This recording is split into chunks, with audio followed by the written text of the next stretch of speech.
Karena dalam Al-Quran, musibah, bencana, gempa dan sejenisnya tidak akan terjadi kecuali diundang.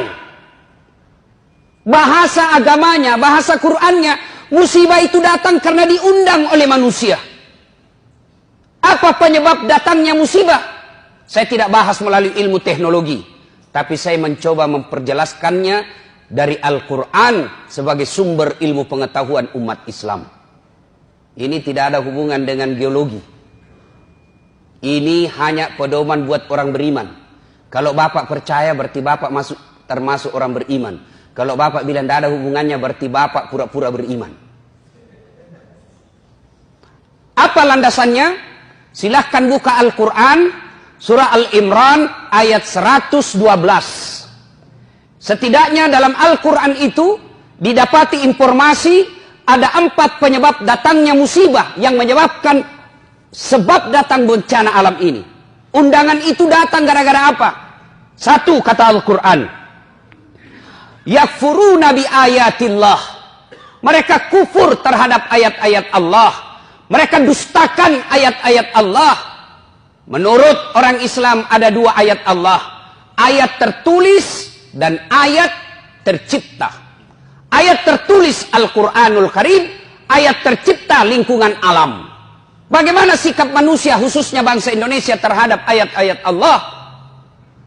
Coba ngaku beriman, ngaku ketuhanan yang Maha Esa. Bahkan ditulis, dideklarasikan dalam Undang-Undang Dasar Republik Indonesia. Konstitusi kita mengakui dengan rahmat Allah yang Maha Kuasa. Atas berkat rahmat Allah kita merdeka. Tapi apa kelakuan bangsa Indonesia?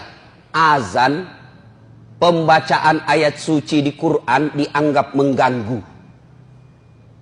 Coba Al-Quran, katanya kita umat beragama, katanya kita percaya kepada Tuhan yang Maha Esa. Kok bisa-bisanya pengajian mengganggumu? Kok bisa-bisanya suara azan membuat kau risih? Gimana Allah tidak marah? Hasilnya bilang, kan ditahu itu jadwal.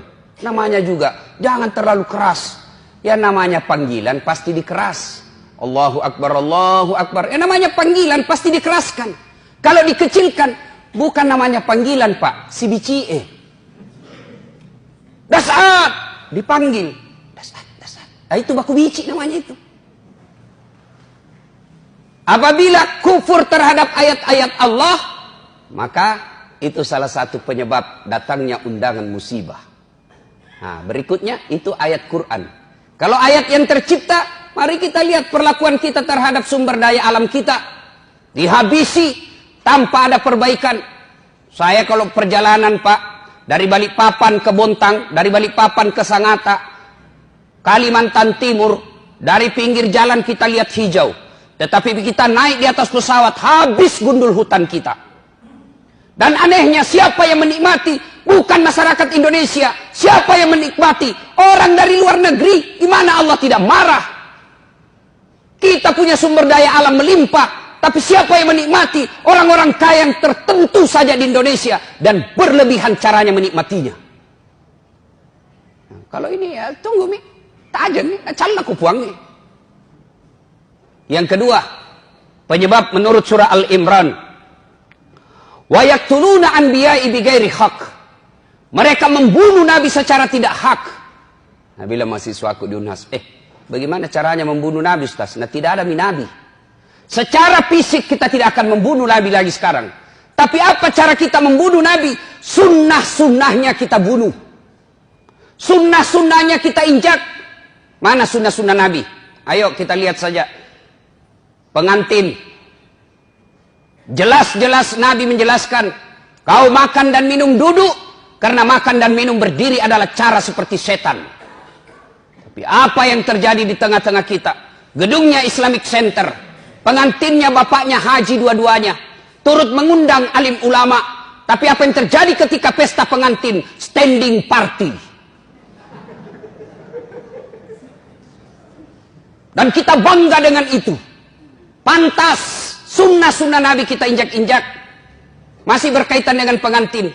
Ini riolo ugi mangka saya masiri kiko anak tak si bawa rani. Malu kita kalau anak kita belum menikah sama laki-laki. Tapi apa lihat Pak? Tinggi sekolahnya bapaknya. Profesor doktor bapaknya. Tokoh masyarakat bapaknya. Kita lihat undangan pengantinnya. Belum ijab kabul anaknya sudah baku peluk. Fotonya di undangannya. Jangan lihat Pak. Yang mengundang tinggi sekolahnya. Tokoh masyarakat.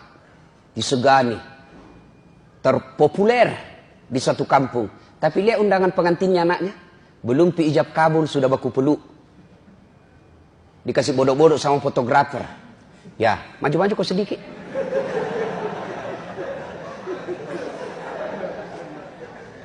Kita injak-injak sunnah Nabi. Nabi menginformasikan dalam hadisnya diriwayatkan oleh Bukhari, haram merubah nasab, haram mengerubah silsilah orang tua kita. Dek nawad ngirobah sana anak natawe. Tapi apa yang terjadi? Kita sok barat-barat. Sudah menikah, istri tak langsung siapa namanya di belakangnya, istri tak suaminya. Siapa ngajar gitu? Nabi sudah jelas tidak boleh kau robah namanya bapaknya istrimu di belakang. Contoh konkret. Nama istri Naurah Siddiqiyah. Nasrun nama bapaknya.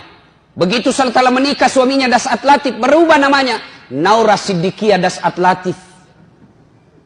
Padahal tidak boleh. Kenapa? Naurah Siddiqiyah bukan anak saya, tapi istri saya. Coba, Matandre itu sikolana. Tinggi jabatannya. Tapi begitu sudah menikah, namanya istrinya naganti.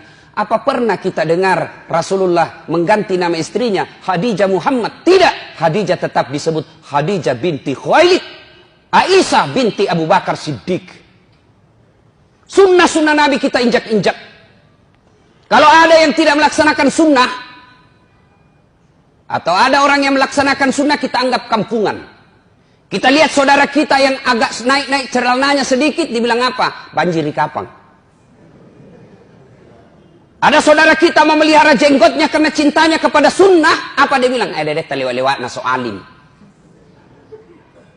Apabila sunnah-sunnah Nabi kita injak-injak, tunggu azab Allah akan datang. Wa yaqtuluna anbiya'i bighairi haq. Yang ketiga, yang akan menyebabkan turunnya bencana alam. Wa kanu yaqtadun. Mereka telah melampaui batas. Tak lewat-lewat nih Pak. Lihat lagi Pak. Agama Islam mengajarkan amar ma'ruf nahi mungkar. Dan siapa yang punya tugas? Ulama, para mubalik. Tapi bagaimana kelakuan kita terhadap ulama? Bagaimana kelakuan kita kepada mereka yang melaksanakan amar ma'ruf? Mereka yang tulis la ilaha illallah dianggap teroris. Mereka yang menulis la ilaha illallah dianggap anti NKRI. Masa kalimat tiada Tuhan selain Allah kita takut? Dan siapa yang lakukan itu? Orang Islam sendiri. Anda yang lakukan kriminalisasi itu bukan non-muslim, orang non-Islam, kita masih bisa tolerir. Kenapa? Tidak mengerti.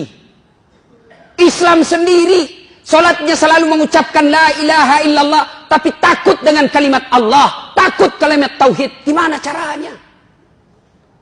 Disebut tak lewat-lewat. Mana ada kasihan itu ulama pegang senjata? Mana ada itu ulama mengajarkan rongrong NKRI? Yang justru kita teror adalah yang mengajarkan amar ma'ruf nahi mungkar. Tapi para koruptor, coba kita lihat kelakuan negara terhadap koruptor. Saudi Arabia, koruptornya pancung, potong tangannya, potong kepalanya. Di Indonesia apa yang terjadi? Koruptor, potong masa tahanan. Ini kan keterlaluan namanya. Tak lewat-lewat maku. Marah Allah. Dan yang keempat, penyebab turunnya musibah di muka bumi ini, kata Allah menurut Al-Imran ayat 112. Dzalika bima adzau. Mereka berbuat zalim secara terang-terangan. Mereka berbuat dosa secara terang-terangan.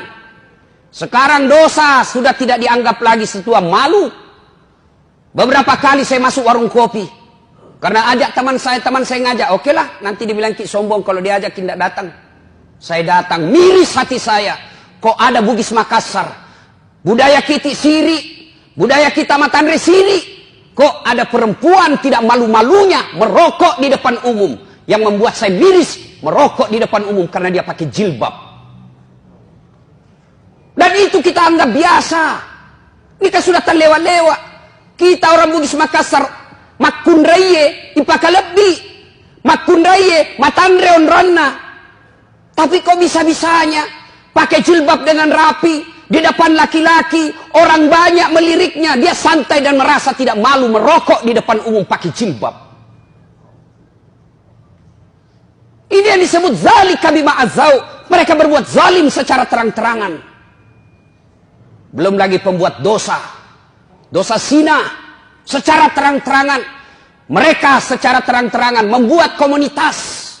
Tidak malu dideklarasikan dirinya. Riolo makadete oma siri-siri kok mapigau salah. Sekarang apa dia bilang? Biasa nih.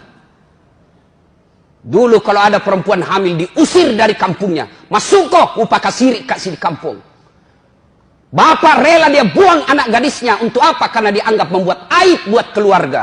Sekarang apa? Nyata-nyata hamil 7 bulan. Pesta besar-besaran. Kejadian-kejadian seperti ini. Itu yang membuat azab Allah cepat datang.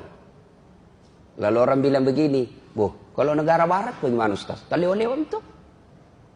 Jepang lah misalnya. Oh jangan salah Pak. Jepang itu saya sudah berapa kali ke sana. Akhlaknya tinggi Pak. Tidak ada tukang tipu. Pejabatnya baru dituduh korupsi, mundur dan bunuh diri. Kita sudah tertuduh, bahkan terponis, bahkan terpidana, sudah terbukti, sudah dipenjara, tidak malu jadi caleg.